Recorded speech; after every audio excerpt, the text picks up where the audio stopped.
বন্ধুরা, কেমন আছো সবাই? তো আজকে আমি আবার একটা নতুন ভিডিও নিয়ে চলে এসেছি। তো আজ বানাবো আর কি গলদা চিংড়ির মালাইকারি। তো এখানে আমরা চিংড়ি মাছ ভাজে রেখে দিয়েছি। তো আগে দেখি আমরা কি কি হয়, এবার বাকিটা আমরা করবো। এই যে দেখতে পাচ্ছ, এখানে আমরা কাঁচা লঙ্কাগুলো দিয়ে দিলাম,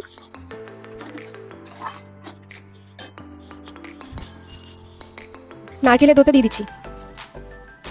এটাকে দিয়ে ভালো করে নেড়ে নিও, যাতে কোনো আর কি জমাট না বেঁধে যায়। এরপরে আমাদের যে ভেজে রাখা চিংড়ি মাছগুলো ছিল, গলদা চিংড়িগুলো, ওগুলো উপর থেকে দিয়ে দিচ্ছি। এরপরে এটা কিছুক্ষণ নেড়ে নিলে আমাদের চিংড়ি মালাইকারি রেডি। তো বন্ধুরা, দেখতেই পাচ্ছ এখানে আমাদের চিংড়ি মালাইকারি রেডি। তোমাদের ডিটেলে জানতে হলে বড় লং ভিডিওটা অবশ্যই ট্রাই করো, আর লং ভিডিওতে ভালো করে ডিটেলে দেখতে পারবে। তো তোমরা অবশ্যই লং ভিডিওটা দেখো। তো চলো বন্ধুরা, এখানে রাখছি, আমাদের এখানে চিংড়ি মালাইকারি রেডি। তো তোমাদের আগে বলেছি লং ভিডিও দেখতে হবে, তবে তোমরা ডিটেলে জানতে পারবে।